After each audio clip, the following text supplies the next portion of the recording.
ربنا آتنا في الدنيا حسنة وفي الآخرة حسنة وقنا عذاب النار. آنے والے تمام انبیاء کرام پر، خصوصاً آخری نبی محمد عربی صلی اللہ علیہ وسلم پر، اللہم بارک علیہ وسلم علیہ. معزز حاضرین جمعہ اسلامی بھائیو، برادران ملت،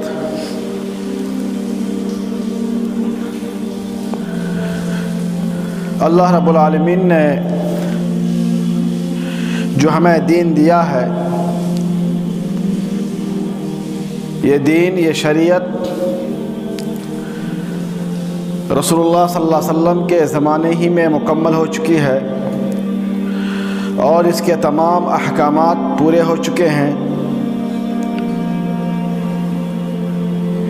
خیر کے جتنی بھی چیزیں تھیں، جتنی بھی راہیں تھیں، جتنے بھی راستے تھے، تمام راستوں کو رسول اللہ صلی اللہ علیہ وسلم نے بیان فرما دیا ہے. اور شر کے بھی جو راہیں تھیں ان کو بھی رسول اللہ صلی اللہ علیہ وسلم نے واضح کر دیا ہے. اور رسول اللہ صلی اللہ علیہ وسلم کے زمانے ہی میں اللہ کا اعلان آ گیا، الیوم اکملت لکم دینکم واتممت علیکم نعمتی ورضیت لکم الاسلام دینا، کہ ہم نے آج کے دن اس دین کو مکمل کر دیا ہے، اور اے نبی ہم نے آپ کے اوپر اپنے نعمتوں کی اتمام کر دی ہے، تکمیل کر دی ہے، اور ہم نے اسلام کو بطور دین آپ کے لیے پسند کر لیا ہے، چن لیا ہے. تو اس دین کے مکمل ہونے کا اعلان اللہ رب العالمین نے رسول اللہ صلی اللہ علیہ وسلم ہی کے زمانے میں کر دیا ہے. اس دین کی جو بھی چیزیں تھیں، جو بھی باتیں تھیں، وہ مکمل ہو چکی ہیں. رسول اللہ صلی اللہ علیہ وسلم کے بعد اس دین کے اندر رائی کے دانے کے برابر بھی نہ تو گنجائش کا اضافہ ہے اور نہ ہی اس میں حذف و کمی کی جا سکتی ہے. لیکن بہت ہی افسوس کی بات ہے اور افسوس کا مقام ہے کہ ہمارے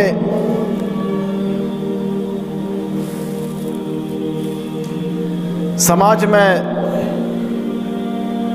ہمارے درمیان ہم نے دین کے نام پہ بہت سی ایسی چیزیں، بہت سے ایسے کام، بہت سے ایسے راستے ہم نے خود سے وضع کر لیے ہیں، ہم نے بنا لیا ہے، جن کو ہم دین سمجھ کے کرتے ہیں، جن کو ہم نے دین کا لبادہ اڑا دیا ہے، جن کو ہم نے دین کا نام دے دیا ہے، اور اس کو دین سمجھ کر کے، کار ثواب سمجھ کر کے، ثواب کے باعث سمجھ کر کے ہم ان کو بہت ہی نیک جذبے کے ساتھ جوش و خروش سے ان کاموں کو کرتے ہیں. انہی کاموں میں سے چند کام ایسے ہیں جن کو مسلمان بہت ہی نیک ارادے کے ساتھ، نیک جذبے کے ساتھ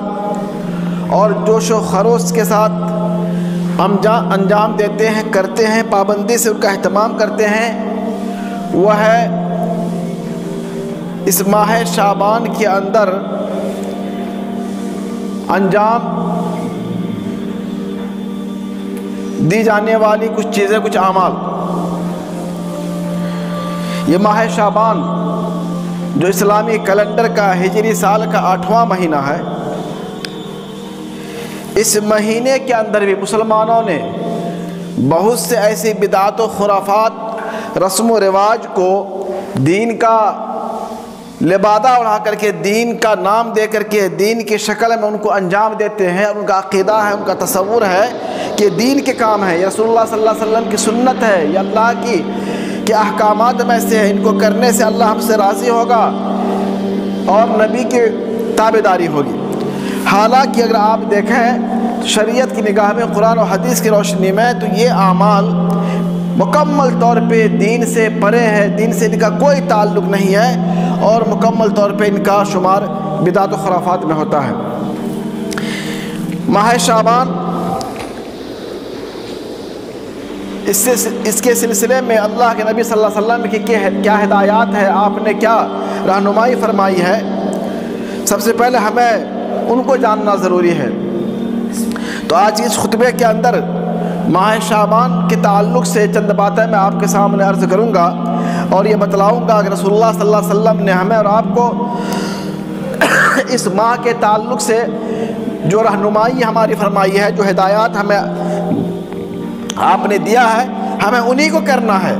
اپنی طرف سے کوئی کام انجام نہیں دینا ہے، کیونکہ جو کام بھی ہم اپنی طرف سے انجام دیں گے وہ کام کیا ہوگا؟ بدعت کے زمرے میں آئے گا، بدعت شمار ہوگا۔ اور بدعت کے بارے میں رسول اللہ صلی اللہ علیہ وسلم کا اعلان ہے، کل بدعت ضلالہ وکل ضلالۃ فی النار، کہ ہر بدعت گمراہی ہے اور ہر گمراہی جہنم میں لے جانے والی ہے۔ اور خود اللہ رب العالمین نے فرمایا یا ایھا الذین آمنوا اطیعوا اللہ واطیعوا الرسول، اے مومنو تم اللہ اس کے رسول کی اطاعت کرو، ولا تبطلوا اعمالکم، اور اپنے اعمال کو ضائع برباد مت کرو۔ گویا کہ اس آیت کی روشنی میں بات نکل کے آئی، جو بھی کام، جو بھی عمل، جو بھی چیزیں اللہ اس کے رسول کی تابعداری سے، اطاعت سے، حکم سے باہر ہوگا، جو بھی کام ایسا ہوگا جس پہ اللہ اس کے رسول کی مہر نہیں ہوگی، تو وہ کام کیا باطل ہے، وہ کام کیا ہے؟ بیکار ہے، مردود ہے۔ اور خود رسول اللہ صلی اللہ علیہ وسلم کی مشہور حدیث ہے، حضرت عائشہ فرماتی ہے کہ اللہ نے فرمایا من عمل عملا لیس علیہ امرنا فہو رد، کہ جس کسی نے کوئی ایسا عمل کیا، کوئی ایسا کام انجام دیا، لیس علیہ امرنا، جس کام پہ ہمارا حکم نہیں ہے، ہماری مہر نہیں ہے، فہو رد، وہ کام کیا؟ مردود ہے، وہ کام غیر قابل قبول ہے، اللہ کے دربار میں مردود ہو جائے گا، بیکار ہو جائے گا۔ تو میرے بھائی یہ تمام چیزیں، تمام نصوص اس بات کو بتلاتی ہیں کہ اللہ کے دربار میں وہی چیزیں قابل قبول ہوں گی جس کا کرنے کا اللہ نے حکم دیا ہے یا رسول اللہ صلی اللہ علیہ وسلم نے صحیح احادیث کے اندر حکم دیا ہے۔ یہ شعبان کا مہینہ جیسے ہی آتا ہے مسلمانوں کے اندر جوش و جذبہ بڑھ جاتا ہے اور جوش و خروش تیاریاں شروع ہو جاتی ہیں، اور کچھ ایسے کام مسلمان کرتے ہیں جس میں روپے پیسے بہاتے ہیں، وقت بھی لگاتے ہیں، اور ان کا یہ ارادہ ہوتا ہے، ان کا خیال ہوتا ہے، ان کا عقیدہ ہے یہ کام اللہ تعالیٰ کی طرف سے ہے، ایسے کام کرنے سے اللہ راضی ہوگا، رب راضی ہوگا، رسول اللہ صلی اللہ علیہ وسلم کی تابعداری ہوگی۔ تو میرے بھائی کان کھول کے سن لیں، ایسے کام جن کو اللہ نبی نے نہیں کیا ہے، صحابہ نے نہیں کیا ہے، تابعین نے نہیں کیا ہے، وہ کام چاہے آپ جتنا بھی کر لیں وہ کام مردود ہے، غیر قابل قبول ہے۔ ماہ شعبان کے تعلق سے رسول اللہ صلی اللہ علیہ وسلم کی جو ہدایات ہمارے سامنے موجود ہیں، کتب احادیث کے اندر جو ارشادات ہیں، وہ ہمیں دیکھنا ہے کہ اللہ نبی نے کیا حکم دیا اس ماہ کے تعلق سے۔ حضرت عائشہ رضی اللہ تعالیٰ عنہ فرماتی ہے کہ رسول اللہ صلی اللہ علیہ وسلم نے اس ماہ کے تعلق سے جو حکم دیا ہمیں، جو کام کرنا ہے، وہ کیا کام کرنا ہے؟ وہ فرماتی ہے ام سلمہ رضی اللہ تعالیٰ عنہ جو امہات المومنین میں سے، وہ فرماتی ہے کہ رسول اللہ صلی اللہ علیہ وسلم کے بارے کہ ما رأیت النبی صلی اللہ علیہ وسلم یصوم شہرین متتابعین الا من شعبان و رمضان، کہ میں نے رسول اللہ صلی اللہ علیہ وسلم کو لگاتار کسی دو مہینے کے روزہ رکھتے ہوئے نہیں دیکھا سوائے شعبان اور رمضان کے، یعنی رسول اللہ صلی اللہ علیہ وسلم شعبان کے مہینے کے روزہ بکثرت رکھتے تھے، اور رمضان کا روزہ تو فرض ہے، رکھنا ہی ہے۔ تو یہ شعبان کا مہینہ یہ ایسا مہینہ ہے جس کے اندر رسول اللہ صلی اللہ علیہ وسلم کی سنت یہ ہے، آپ کا طریقہ یہ تھا، آپ کا معمول یہ تھا کہ آپ بکثرت اس مہینے کے اندر روزہ رکھتے تھے، بکثرت اس مہینے کے اندر کیا روزہ رکھتے تھے۔ اور ایک دوسری حدیث میں عائشہ فرماتی ہے لم یکن النبی صلی اللہ علیہ وسلم یصوم اکثر من شعبان، کہ رسول اللہ صلی اللہ علیہ وسلم رمضان کے علاوہ دوسرے مہینوں میں جو سب سے زیادہ روزہ رکھتے تھے وہ شعبان کا مہینہ ہوتا تھا، وہ شعبان کا مہینہ ہوتا تھا۔ اور ایک حدیث میں ہے کہ رسول اللہ صلی اللہ علیہ وسلم اس شعبان کے مہینے کے اندر آپ کا معمول یہ ہوتا کبھی کبھی کہ آپ لگاتار روزہ رکھتے، پورے مہینے کا روزہ رکھتے، ہم یہ تصور کرنے لگتے تھے کہ شاید آپ کبھی روزہ نہیں توڑیں گے، اور کبھی کبھی آپ کا معمول یہ ہوتا کہ آپ روزہ نہیں رکھتے تو ہم یہ خیال کرتے شاید اس مہینے میں آپ روزہ رکھیں گے نہیں۔ تو یہ اللہ نبی کا معمول تھا کہ آپ اس مہینے کے اندر کثرت سے روزہ رکھتے تھے، اور کسی دن کو خاص نہیں کرتے تھے کہ فلاں تاریخ کو روزہ رکھنا ہے، فلاں دن کو روزہ رکھنا ہے،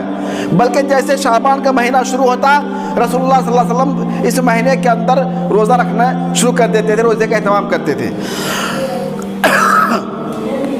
اور ایسا کیوں کرتے؟ ایک دوسری حدیث کے اندر جس کے راوی ہیں اسامہ بن زید رضی اللہ تعالیٰ عنہ، وہ فرماتے ہیں کہ میں نے اللہ نبی سے سوال کیا، یا رسول اللہ لم ارک تصوم شہرا من الشہور، اے اللہ کے نبی صلی اللہ علیہ وسلم میں دیکھتا ہوں کہ آپ اس ماہ شعبان میں اتنا روزہ رکھتے ہیں کہ اتنا روزہ آپ کسی دوسرے مہینے میں نہیں رکھتے ہیں،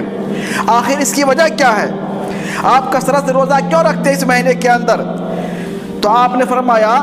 قال النبی صلی اللہ علیہ وسلم ذالک شہر، یہ شعبان کا مہینہ ایسا مہینہ ہے یغفل عنہ الناس، کہ اس مہینے کے تعلق سے لوگ غفلت میں ہیں، لوگ کیا کرتے ہیں؟ غفلت برتتے ہیں، کوتاہی کرتے ہیں اس مہینے کے تعلق سے۔ اور یہ کون سا مہینہ ہے؟ شہر بین رجب و رمضان، یہ ایسا مہینہ ہے جو رمضان اور رجب کے درمیان ہے، شعبان کا مہینہ، یہ شعبان کا مہینہ ہے۔ اور اس مہینے کے تعلق سے اللہ نبی نے فرمایا وَشَهْرٌ تُرْفَعُ فِيهِ الْأَعْمَالُ إِلَى رَبِّ الْعَالَمِينَ، یہ ایسا مہینہ شعبان کا مہینہ کہ اس مہینے کے اندر بندے کے پورے سال کے اعمال کو اللہ کے دربار میں پیش کیا جاتا ہے، بندے کے اعمال کو اللہ کے دربار میں پیش کیا جاتا ہے اس مہینے کے اندر۔ فَأُحِبُّ أَن يُرْفَعَ عَمْلِي، تو میں بھی پسند کرتا ہوں، میں بھی چاہتا ہوں میرا عمل بھی اللہ کے دربار میں پہنچے، میرا عمل بھی اللہ کے دربار میں پہنچے۔ تو میرے بھائی یہ اللہ کے نبی کا معمول تھا اس مہینے کے تعلق سے کہ آپ اس مہینے کی طرف بکثرت روزہ رکھتے تھے۔ اور ایک حدیث میں اللہ نبی نے فرمایا اذا بقی النصف من شعبان فلا تصوموا، کہ لوگوں جب شعبان کا آدھا حصہ گزر جائے تو پھر تم روزہ مت رکھا کرو، کیونکہ میں ایسا روزہ رکھو گے تو تمہارا یہ روزہ رمضان سے مل جائے گا، یا تمہارے اس مہینے کے اندر 15 تاریخ کے بعد روزہ رکھنے کے بعد تمہارے اندر کمزوری آ جائے گی، تمہارے اندر ضعف آ جائے گا، جس کی بنا پر تم رمضان کے روزے میں کوتاہی کرو گے۔ تو یہ اللہ نبی کی ارشادات ہیں، آپ کا معمول ہے، آپ کا وتیرہ تھا، آپ کا طریقہ تھا شعبان کے تعلق سے۔ یہ تو صحیح احادیث کے اندر تمام چیزیں موجود ہیں میرے بھائی۔ ان چیزوں کو چھوڑ کر کے آج اگر نظر دوڑا ہے تو مسلمانوں کو جو معاملہ ہے، مسلمانوں کو جو طریقہ ہے، مسلمانوں کو جو معمول ہے ہمارے سماج کے اندر، ہمارے گاؤں کے اندر، وہ یہ ہے کہ ہم تو روزہ نہیں رکھتے اس مہینے کے اندر، اس مہینے کے تعلق سے ہم اتنے کوتاہ ہیں، اتنے لاپرواہ ہوتے ہیں کہ اس مہینے کے اندر ہم روزہ رکھتے ہی نہیں ہیں، بلکہ ہم نے اپنے طرف سے اس مہینے کے چند دنوں کو خاص کر رکھا ہے عبادت کے لیے۔ اور اس مہینے کے اندر ایک اہم چیز ہے شب برات۔ شب برات کا تصور اتنا زیادہ مسلمانوں کے اندر بیٹھا ہوا ہے کہ اللہ نبی کی ان تمام احادیث کو پسے پشت ڈال کر کے شب برات کے لیے لوگ اتنے بے چین رہتے ہیں اور ان کا اہتمام اس قدر کرتے ہیں کہ لگتا ہے کہ عید بقرعید فیل ہو جائے گی۔ اور ان کی وجہ یہ ہے کہ اس رات میں وہ لوگ طرح طرح کی عبادتوں کا انجام دیتے ہیں، طرح طرح کے پکوان پکاتے ہیں اور طرح طرح کے اعمال کو انجام دینے کے لیے بے چین رہتے ہیں۔ تو یہ شب برات یہ لفظ جو ہم کہتے ہیں یہ عربی اور فارسی کا جڑا ہوا لفظ ہے۔ شب کے معنی ہے فارسی میں رات، اور برات کا معنی ہے بیزاری، قطع تعلق، نجات، کسی سے بیزاری کا اظہار کرنا، کسی تعلق کو منقطع کرنا، یا اس کا معنی ہے کہ نجات کے بھی آتے ہیں، نجات دلانا۔ تو یہ نجات والی رات کہلائے، یہ بیزاری والا رات کہلائے، یا قطع تعلق والی رات کہلائے۔ یہ شب برات کا تصور صحیح احادیث اور قرآن کی روشنی میں اگر آپ دیکھیں تو کہیں پر بھی وہ تصور نہیں جو آج ہمارے اندر موجود ہے، کہ ہم نے اس رات کو اتنی اہمیت دی ہے اور ہم اس رات کو اتنی پابندی کرتے، اس رات کے اندر نمازیں پڑھتے ہیں، قرآن تلاوت کرتے ہیں، قبرستان کی زیارت کرتے ہیں اور طرح طرح کے اعمال کو ہم انجام دیتے ہیں۔ تو میرے بھائی قرآن اور صحیح احادیث کے اندر یہ جو اعمال اس رات کے اندر کیے جاتے ہیں کہیں بھی صحیح احادیث سے ثابت نہیں ہے۔ سب سے پہلی بات اس رات کے تعلق سے یہ ہے کہ کیا شریعت میں اس رات کی حقیقت ہے، کیا اس رات کوئی اہمیت وقع مرتبہ ہے؟ اور یہ جو شب برات کو ہم کہتے ہیں کہ یہ رات بڑی اہمیت والی رات ہے، اس کی دلیل قرآن کی ایک آیت سے پکڑتے ہیں۔ وہ آیت کون سی؟ سورہ دخان 25ویں پارے سورہ دخان کی آیت ہے، الف حا میم والکتاب المبین انا انزلناہ فی لیلۃ مبارکہ انا کنا منذرین فیہا یفرق من کل امر حکیم۔ کہ ہم نے اس کتاب کو ایک مبارک رات میں نازل فرمایا. اللہ فرما رہا ہے قسم ہے کتاب مبین کی، ہم نے اس قرآن کو ایک مبارک رات میں نازل کیا ہے، اور یہ ایسی رات ہے جس کے اندر بڑے بڑے معاملے کا اللہ فیصلہ کرتا ہے. یہاں پہ چند لوگوں نے کہا اس رات میں لیلۃ مبارکہ سے مراد، مبارک رات سے مراد یہ شب برات ہے، شب برات ہے. اسے آج دلیل پکڑتے ہیں، حالانکہ یہ بالکل یہ تفسیر، یہ وضاحت، یہ تشریح بالکل غلط ہے. کیونکہ قرآن کے اندر دوسری جگہ اللہ نے فرمایا شہر رمضان الذی انزل فیہ القرآن، کہ لوگوں یہ رمضان کا وہی مہینہ ہے جس مہینے کے اندر اللہ نے قرآن نازل کیا. تو قرآن کے نزول کا اللہ اعلان کر رہا ہے کب؟ رمضان مبارک کے اندر. اور ایک دوسری جگہ اللہ فرماتا ہے انا انزلناہ فی لیلۃ القدر، کہ ہم نے اس قرآن کو لیلۃ القدر کے اندر نازل کیا ہے. تو ان دونوں آیتوں کی روشنی میں اس آیت کی مکمل وضاحت ہو جاتی ہے کہ قرآن کا نزول، قرآن کی ابتدا جو ہوئی وہ لیلۃ القدر کے اندر، رمضان مہینے کے اندر ہوئی ہے، نہ کہ شعبان کے مہینے کے اندر. اس لیے یہ کہنا کہ لیلہ مبارکہ سے مراد شب برات ہے اور اس رات میں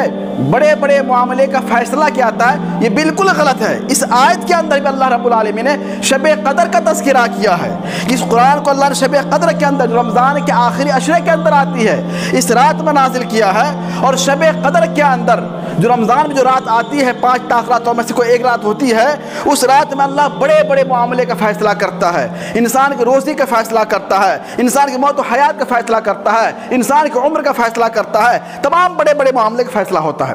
اور اس آیت کی تفسیر میں تمام جو بڑے بڑے مفسرین ہیں، علامہ ابن کثیر، علامہ قرطبی، علامہ اسی طریقے سے دیگر بڑے بڑے مفسرین، تمام لوگوں نے کہا، اور ہندوستانی مفسرین میں سے بھی علامہ مودودی، علامہ حسن اصلاحی، علامہ محمد مفتی شفیع رحمہ اللہ، ان تمام مفسرین کا کہنا ہے، چاہے وہ حنفی مسلک کے ہوں، اہل حدیث مسلک کے ہوں، یا جماعت اسلامی مسلک کے ہوں، تمام مفسرین کا متفقہ طور پہ یہ کہنا ہے کہ اس آیت میں مراد شب قدر نہ کہ شب برات ہے، شب برات ہے. تو میرے بھائی اس لیے اس آیت سے شب برات کی کوئی اہمیت واضح نہیں ہوتی ہے. اب رہی بات پھر یہ جو معاملہ آتا ہے کہ ہم لوگ اس رات میں کیوں جاگتے ہیں، اس کے لیے ایک حدیث ہے، حدیث ہے علی رضی اللہ تعالیٰ عنہ کی حدیث ہے. اللہ نبی نے علی سے کہا کہ اذا انتصف لیلۃ النصف من شعبان، اذا كانت اللیلۃ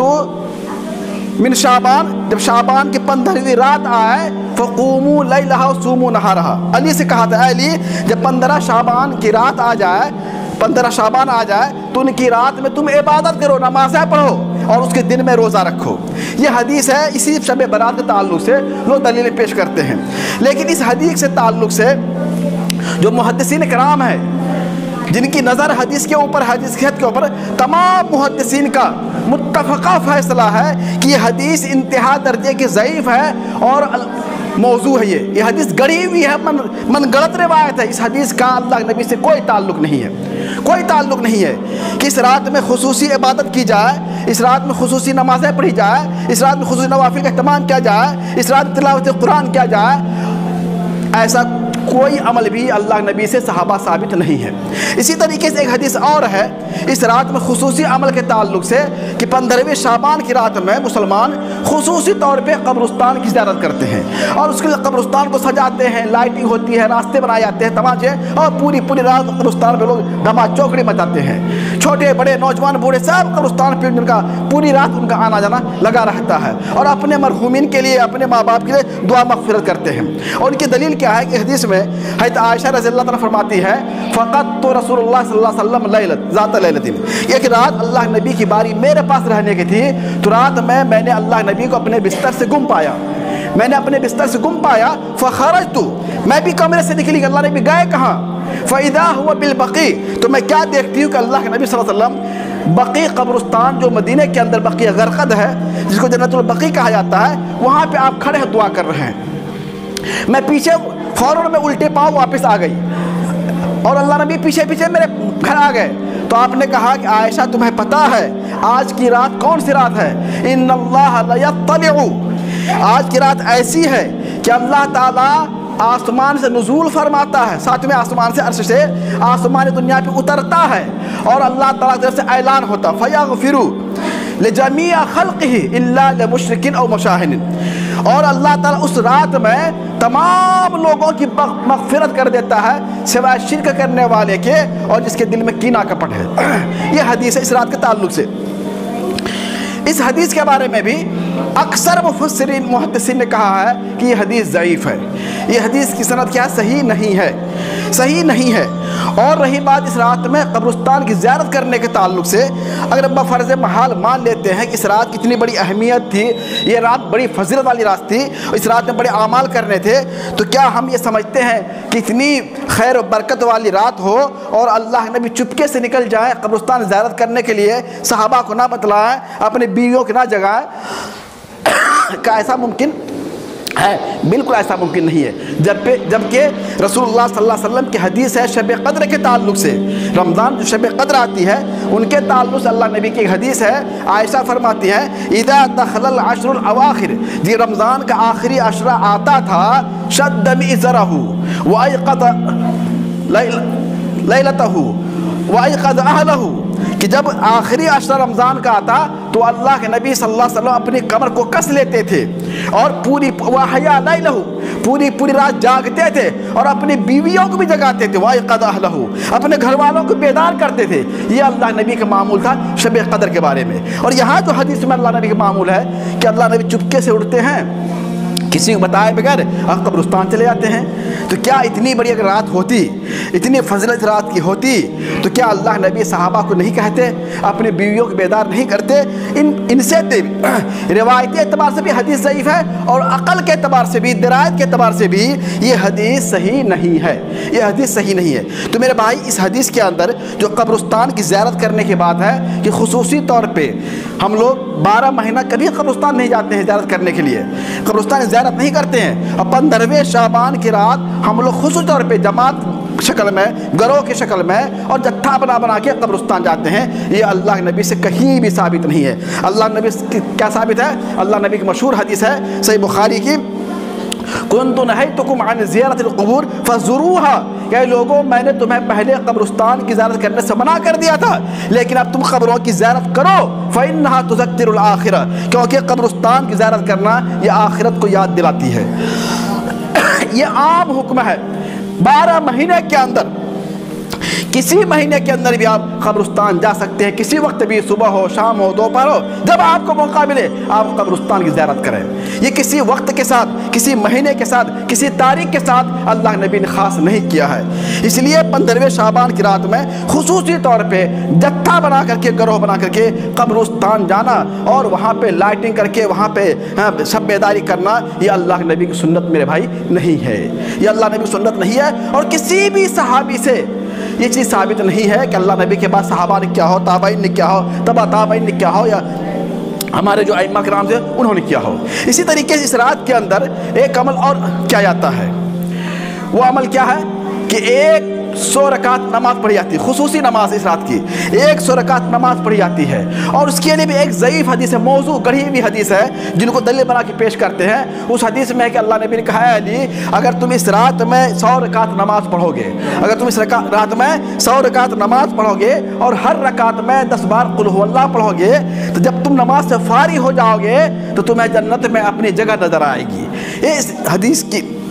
اس نماز کی فضیلت کے تعلق سے اللہ نبی کی یہ حدیث بیان کی جاتی ہے، حالانکہ یہ حدیث بھی گڑھی ہوئی حدیث ہے، من گڑت حدیث، جھوٹی حدیث ہے، یہ اللہ نبی کی حدیث نہیں ہے۔ اس لیے اس رات میں خصوصی طور پہ نماز پڑھنا، نوافل کا اہتمام کرنا، یہ اللہ نبی کی سنت میرے بھائی نہیں ہے۔ ایک اور عقیدہ ہے جو عام طور پہ ہمارے گاؤں میں، ہمارے سماج میں پایا جاتا ہے، وہ ہے روحوں کا آنا، کہ شب برات میں، جو شب برات کی جو اس رات ہوتی ہے 15ویں شعبان کی، اس میں مردوں کی روحیں گھر میں آتی ہے، نعوذ باللہ، مردوں کی روحیں کیا آتی ہے؟ گھر میں آتی ہے۔ عقیدہ تھا اور ہم لوگ بچپن میں اس چیز کو جانتے، سنتے تھے اور ایسا کرتے تھے۔ ہمارے گاؤں میں بھی، ہمارے سماج میں بھی لوگ اس طریقے سے، ابھی بھی عقیدہ موجود ہے کہ روحیں گھر میں آتی ہیں،